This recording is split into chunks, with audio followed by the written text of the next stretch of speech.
नमस्कार। राजसमंद एक्सप्रेस की जो यात्रा राजसमंद के आगामी उपचुनाव में संभावित जो भी प्रत्याशी रहने वाले हैं उन दावेदारों से जो मिलवाने का एक क्रम हमने शुरू किया है, वो यात्रा आज कांग्रेस के प्रत्याशी या कांग्रेस के जो दावेदार मान के चल रहे हैं हम महेश प्रताप सिंह जी, उनसे मिलने हम आज आए हैं। पहले तो बहुत बहुत स्वागत है आपका राजसमंद एक्सप्रेस की तरफ। धन्यवाद सर, बहुत बहुत। और जो ये आगामी चुनाव में आपकी दावेदारी को आप किस प्रकार से देख रहे हैं?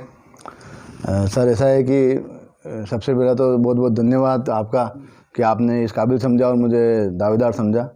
बाकी ये है कि माता जी कृपा है और सबका प्रेम है, कार्यकर्ताओं का, दोस्तों का, भाइयों का, तो वो सब मुझको पार्टी के प्रति जानकारी कह रहे हैं कि भाई आप इस प्रकार के उपचुनाव में दावेदारी कीजिए और हमारी एक पार्टी जिसको मौका देगी उसके साथ में हम रहेंगे। तन मन धन से जिसको पार्टी प्रत्याशी बनाएगी उसके साथ में रहेंगे। दावेदारी तो मैंने अभी तक कहीं पे, मेरे जहाँ तक आपको जानकारी, कहीं पे भी मैंने नहीं करी है और किसी से मैं इस प्रकार से, मैं साहब का आदेश भी हुआ कि क्या करना है, तो परिस्थितियों को देखते हुए सरकार बनी हुई है, ऐसा मौका है राजसमंद में कि विकास की गंगा बहे और कड़ी से कड़ी जुड़े। तो ये बहुत बड़ा दुर्भाग्य भी रहा है कि हमारे आज जो स्थानीय और ऐसा काबिल नेता जो किरण जी महेश्वरी थे वो आज इस संसार में नहीं रहे, तो इस दुर्भाग्य की स्थिति भी है। मगर अब जो परिस्थितियां हैं उसके सामने देखते हुए तो चुनाव तो होने ही हैं और उस चुनाव में ये है कि भाई अच्छा लीडर चुन के जाए और कड़ी से कड़ी जुड़ेगी तो राजसमंद के लिए थोड़ा सा फ़ायदा रहेगा, ये मेरा मानना है। जैसे आप कह रहे हैं कि स्पष्ट रूप से आप दावेदारी नहीं कर रहे हैं, मगर काफ़ी, क्योंकि इन दिनों में आपने काफ़ी सक्रियता भी रही है पार्टी के हिसाब से रही है, क्षेत्र में भी आपकी सक्रियता रही है। हुकम सर। तो अगर अवसर देती है पार्टी तो फिर आगे किस प्रकार से देखते हैं इस अवसर को आप? पार्टी अवसर देगी तो जिम्मेदारी देगी तो निभा, जिस प्रकार आपने कहा सक्रियता, तो वो पार्टी ने जिम्मेदारी दी जिला परिषद में मेरे को कि आपको लड़ना है, तो अपने जिला परिषद वही जिम्मेदारी निभाई है। और सबसे पहले हर व्यक्ति का ये कर्म होता है कि पहले चुनाव लड़े, पब्लिक का आशीर्वाद मिले तो उसको जीते, और अगर जीत जाता है पब्लिक के आशीर्वाद से तो उनका तन मन धन से काम करे, उसके लिए समय भी देना पड़ता है। और सबसे बड़ी चीज़ होती है सर उसमें लाइजनिंग बिठानी, चाहे पक्ष हो चाहे विपक्ष हो, चाहे बीजेपी का राज हो चाहे कांग्रेस का राज हो, आप में ताकत होनी चाहिए पैसे लाने की। तो पैसे अगर आप लाओगे तो विकास होगा। घर के पैसे तो लाख 2 लाख 5 लाख से खर्च कर सकता है आदमी विकास के नाम पे। बाकी बड़ा विकास तो तभी होगा जब ऊपर से पैसा आएगा, और ऊपर से पैसा तभी आएगा जब आपकी पर्सनल लाइजनिंग होगी। तो सीपी साहब का आशीर्वाद रहा और एक ही महीने में मेरे आप क्षेत्र में देखो तो 17 करोड़ 16 करोड़ 84 लाख 50 हज़ार रुपये की स्वीकृति हो गई है। एक तो घोषणाएं कहते हैं लोग, ये घोषणाएं नहीं स्वीकृति है, तो ये बहुत बड़ी चीज़ है। और ये सौभाग्य समझता हूँ मैं कि सीपी साहब का, आदरणीय सीपी साहब का, कागज साहब का, हरी सिंह जी राठौर साहब का, नारायण सिंह जी भाटी साहब का, जो भी डीएमएफटी में मेंबर हैं, उन सब का आशीर्वाद रहा और मेरे क्षेत्र में अच्छी विकास की गंगा बही। इसके लिए आपने अपने उस क्षेत्र विशेष की जो जिला परिषद क्षेत्र है वहाँ की बात की, जहाँ से आप अभी जीत कर भी आए हैं। मैं उस क्षेत्र को भी अगर देखूँ तो कहीं ना कहीं वो एक कांग्रेस के प्रत्याशी के तौर पर थोड़ा मुश्किल क्षेत्र माना जाता रहा है, ठीक, क्योंकि भाजपा के प्रति हमेशा वहाँ वोटर का रुझान रहा है। तो सबसे पहले तो मैं यही सवाल पूछना चाहूँगा कि भाजपा के उस गढ़ में आपने सेंध मारने में कितनी मुश्किल लगी या क्या रणनीति रही आपकी? ऐसा भाजपा और कांग्रेस तो क्या है कि अपनी अपनी विचारधारा है सबकी। बाकी वो चुनाव छोटे चुनाव हैं और व्यक्ति विशेष के, मतलब कि पार्टी की तरफ लोगों का रुझान कम रहता है और व्यक्ति विशेष पे लोगों का ध्यान ज़्यादा रहता है। और कहीं ना कहीं पुराना पारिवारिक प्रेम, सबसे आत्मीयता और सबका कृपा जो मेरे से जुड़ी हुई है और माता जी का आशीर्वाद है, सबका जो आशीर्वाद रहा, तो वो व्यक्तिगत थोड़ा सा उनका सबका रहा। और पार्टी का स्वाभाविक है कि वो लोग पिछले 20-25 साल से अपन कह सकते हैं कि भाई भाजपा का गढ़ है या भाजपा के, भाई पुराने टाइम तो उनके दादाजी पिताजी जो भी सब कांग्रेस में थे, वो तो अब जाके जो ना अब पब्लिक कह सकती है कि साहब हमने तो पिताजी ने कभी बीजेपी कांग्रेस में नहीं दिया, मगर जुड़ा हो तो सब वहीं से रहे।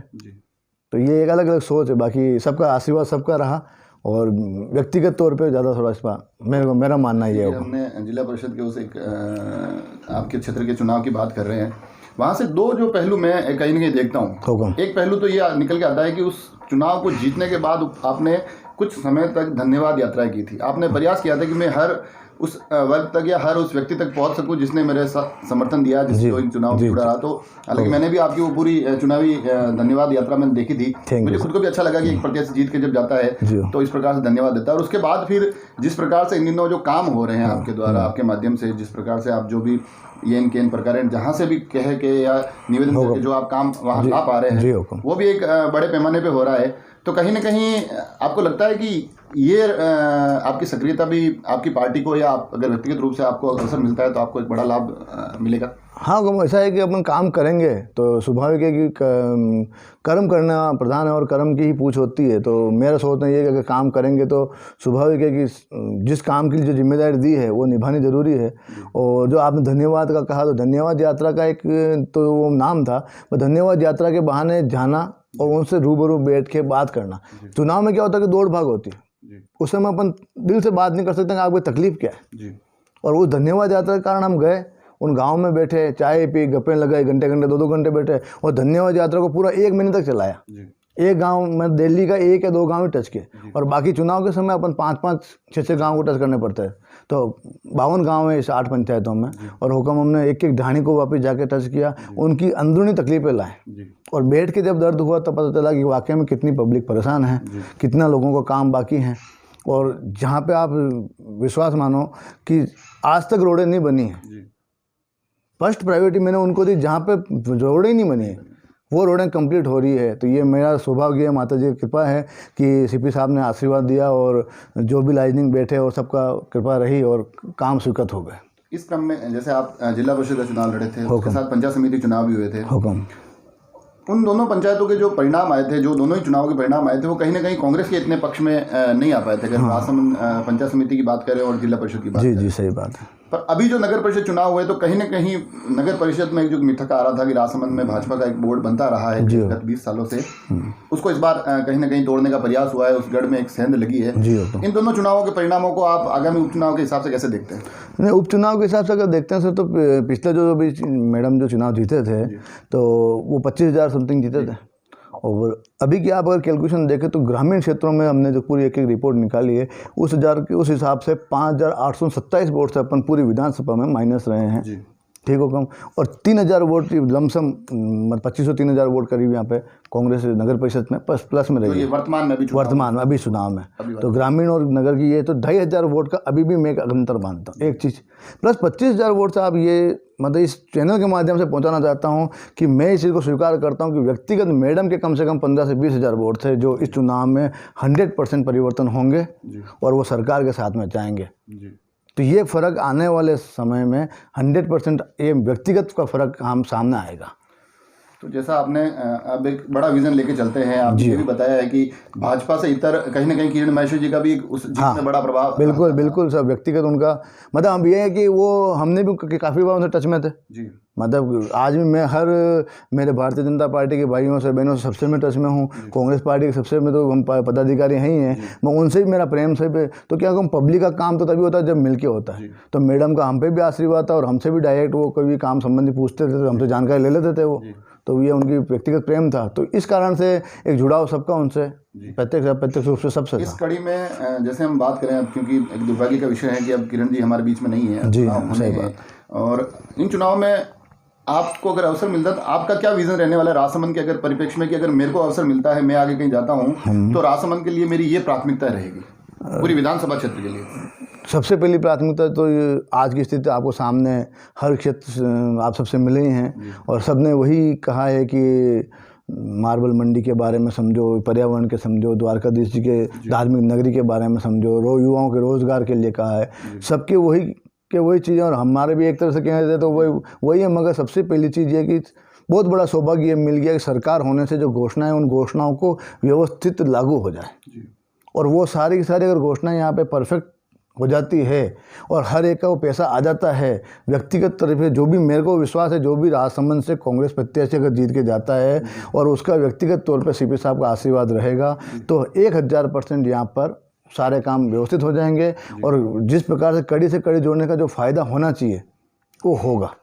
और कहीं ना कहीं मेरे को लगता है कि हमारे मार्बल क्षेत्र को भी बहुत बड़ा अभी जैसे ये आई नीति जो आई है आपको घोषणा में लोगों को जानकारी नहीं हो तो भी मैं कहता हूँ कि भाई 286 नंबर पे एक पैरा है, उस पैरे में ये चीज़ हो चुकी है कि भाई जो खातेदारी ज़मीन को जो भाजपा सरकार ने 2017 में बंद कर दी थी उसको वापस खातेदारी ज़मीन पे NOC पे माइनिंग लीज देने का हो गया। तो ये बहुत बड़ा राजसमंद या ग्रेनाइट एरिया में नई माइनिंग के लिए बहुत बड़ा बेनिफिट है।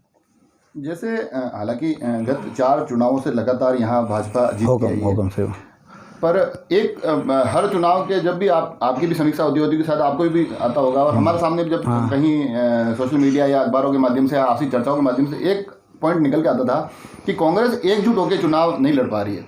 पर इस बार मैं जो देख रहा हूं तो सीपी साहब कहीं ना कहीं, हालांकि वो एक संवैधानिक पद पर है, मगर उसके बावजूद और जिस प्रकार से उन्होंने जनसंवाद के कार्यक्रम में अपनी उपस्थिति दर्ज करवाई, अन्य मंत्री आए उन्होंने, तो एक एकजुट होकर और एक आगे चलती हुई थोड़ी एक दिखने का प्रयास कर रही है। तो आपको वो संकेत कैसे लग रहे हैं, वो समीकरण कैसे लग रहे हैं कि ये कहीं ना कहीं कुछ सुखद स्थितियां बन सकती है? नहीं, बिल्कुल सुखद स्थितियां राजसमंद के लिए भी है, कांग्रेस पार्टी के लिए भी है। और एक चीज़ होती है कि हर चीज़ पे कमांड जरूरी होती है, और सीपी साहब का बहुत अच्छा कमांड है और सबके ऊपर। और माला जब भी पिरोई जाती है, जब अलग अलग मोतियों को इकट्ठा करके बांधा जाता है, तो वो सीपी साहब बहुत अच्छा काम कर रहे हैं। और वो कम से कम नहीं करते, मेरी नज़र में अभी से 40 से 50 लोगों की टीम उनकी गांव सर्वे कर रही है कि अंदरूनी तकलीफ क्या है। वो तकलीफ ना तो राजसमंद के कोई कार्यकर्ता दौड़ रहे हैं, वो व्यक्तिगत सीपी जोशी साहब के आदमी या कांग्रेस पार्टी के जो भी ऊपर पदाधिकारी हैं वो वहाँ से दौड़ रहे हैं। सीपी साहब तो संवैधानिक पद पे था, उनकी भी जिम्मेदारियाँ हैं, तो वो उस चीज़ में इन्वॉल्व नहीं है। मगर कहीं ना कहीं उन्होंने जिसको गाइडेंस किया, मार्गदर्शन किया कि इस प्रकार से थोड़ा सा फेस किया जाए और अंदर से लोगों का दर्द लाया जाए कि जो असली तकलीफ़ है। थोती बातों से काम नहीं चलेगा, व्यक्तिगत रूप पे काम करना पड़ेगा, और जब काम कंप्लीट होगा तो उस कामों को जीतने के बाद में वापस करना ही पड़ेगा। बाकी जीतने के बाद में अगर आपने काम नहीं किया तो आने वाले समय में फिर वही बात रहेगी जो पहले भुगतते आए हैं। तो मेरे हिसाब से जिस आशीर्वाद जिस प्रकार सीपी साहब का है, गहलोत साहब का है, तो काम भी होंगे, विकास भी होगा, और कड़ी से कड़ी जुड़ने का सबको मेरे सोच आज भी यही है कि फ़ायदा अवश्य मिलेगा होगा।